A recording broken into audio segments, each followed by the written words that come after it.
Well, guys, I've just gotten done watching the 2.6 live stream, and I have to say, just brilliant. Again, simply brilliant. So in this video, I'm going to talk about everything that they've done in it, or almost everything, and give my review on it, so let us begin. Oh, and before we get into it, I do have the full live stream reaction up on my second channel. Yes, I'm going to continue plugging it whenever I want to. So yeah, if you guys are wondering where these live stream reactions are, then they are all going towards the second channel. So first off, we have two new characters, Augusta and Uno. If you've been living under a rock, they are Sun and Moon themed characters. Their designs are simply amazing. Their kits look really good. The convene animations, especially for Augusta, just wow. You'll probably see it somewhere in this video. It is spectacular. I mean, they've just hit it out of the park with Augusta's kit. I mentioned this in the stream as well, but I'll mention it here. The fact that they've made an Electro character that is supposed to be like Sun-based, so that they're supposed to be fusion, right? But they've been made into Electro. They've actually made it work. Is just really good. It's like, like you have confidence in the design team if they can do that. I'll never blame wuwa for mismatched elements ever again. Again, we are getting two new MSQ quests. I would assume that they are, well, one's in phase 1 and one's in phase 2, similar to 2.4. So if you actually look at the previous 3 patches, that means we are getting 5 MSQs in 3 patches. That is absolutely insane. And judging by the trailer from this update, it looks like it's going to be a bit of a roller coaster story. So I'm looking forward to that. After what they did in 2.5, I have become heavily invested in the stories now. I was invested before, but now I'm like geeking out. Again, you can't have a main headline update without a new map. And this, I believe it's called Sanguis Plateaus. I did get the name wrong, I think, in the previous video that I did. So yeah, that was silly of me.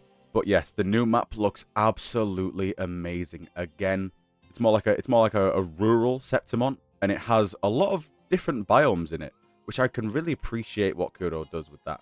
How they add different biomes to every sort of new region, and they actually feel really unique. And there's one that I wanted to touch on specifically here. It was the Dark Tide stricken town. It's really good to see like sort of world implications of what the Dark Tide has done, because the town is like calcified almost, like it's been turned to stone. It looks so like cool. Obviously it's all grey and it doesn't look nice on the eye, but it's nice on the mind, if that makes sense, because it actually just is really good to see what the Dark Tide can actually do and what it has done. But speaking of the Dark Tide, we are getting a Dark Tide themed boss. I forgot what it was called. I think it's called the false something? The false... It'll be in this video again, but it looks so cool. It's purely Dark Tide themed. It looks really, really good. And we are also getting Mia as well. Like, just Mia as a boss. Which is a bit sad because I thought, she's so, like... It's such a unique fight that she shouldn't have stayed. That she should have just stayed as, like, a regular boss that you fight once in the story. But no, they've just made it into a farmable one. So, unfortunately, she'll be farmable. We're going to have to kill Mia multiple times. Now, onto the events. Our headline event for this update is a sort of tower defense mode. Now, when I saw it, I immediately thought of Fortnite Save the World. Maybe with a bit of Dungeon Defenders, it's kind of like that. Where you've got waves of tacit discords, and they're coming in sort of pre-prescribed paths. And you have to, of course, build defenses on them paths. And, yeah, hopefully they don't hit whatever you're trying to defend. I don't know. I don't think it explicitly said what we're trying to defend, but yeah. It looks really good, though. There's like a huge variety of traps, and that's just all we saw. But, of course, there's going to be a lot more than that because it is, the headline event, similar to the card game and that Echo Tycoon in 2.5. Along with that, we're getting a bunch of exploration events, which I can really appreciate because, of course, when you add a new map, you want to explore.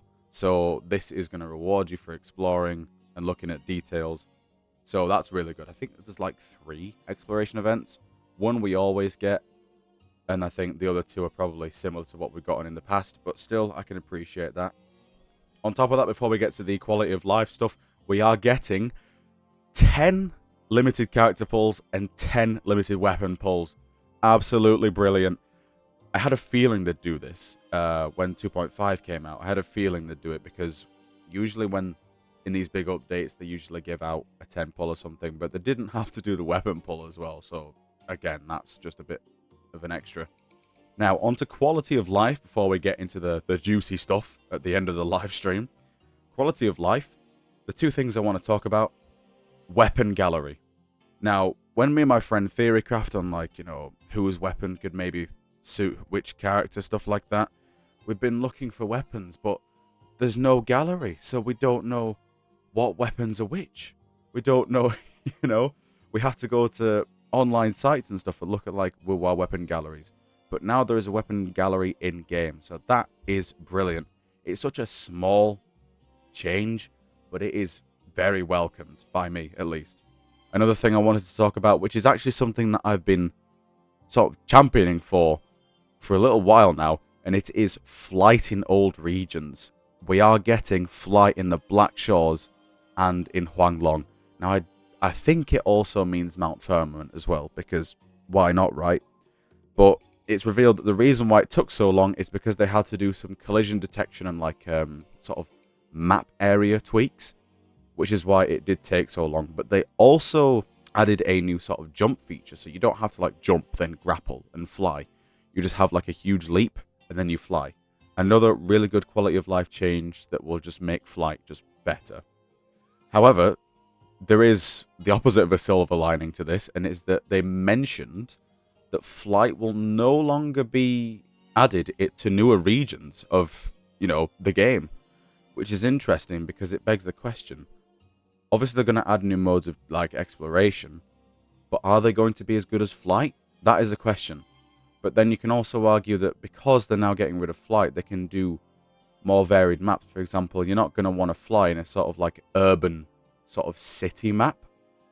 And you're also not going to want to fly in, like, a small but very, very detailed map either. So it depends on how they tackle this sort of, like, no flight thing. If they actually use it to their advantage with the map design, then I think it's a welcome change, because after a while, you know, flight will get tedious. It's good to have flight, of course, but as long as these new areas don't sort of make the character exploration quality of life, like, come to the forefront, because then we have a bit of a Genshin problem there. But anyways, all in all, that is about it for the live stream, and I have to say, I wasn't blown away by that part. However, we got a bit of 2.7 stuff. Yes, we have Galbrina apparently hunting. And she has this sort of demonic voice speaking to her, which might be the Grand Architect. We don't know. We actually don't know who this voice is. They ask who they're hunting, and Galbrina says the Threnodian, and it cuts to a little scene of her looking like she's about to shoot Cartathea. It looked like it was an inverted tower as well, which is interesting. So that really makes me, like, wonder, you know, why is she hunting Cartathea? Does she think Cartathea's a threat? Because technically, of course, you know, Cartathea was the Threnodian's resonator, but we fixed that. So unless she's out of the loop or something, unless she knows something that we don't, then it's going to be interesting. We might actually get a fight between two of the characters. I really hope we do, to be honest. And then we get a look at a new area, which looks like Inverted Tower. It's got the same sort of design, but it looks really good. It looks really big as well. It looks like Inverted Tower on steroids, but it's also on the ground. So I wonder what the deal is with that. But yeah, I mean, if we're getting that for 2.7, then holy Christ, guys, we are actually eating so hard. We are eating so hard. I mean, props to Kuro Games once again.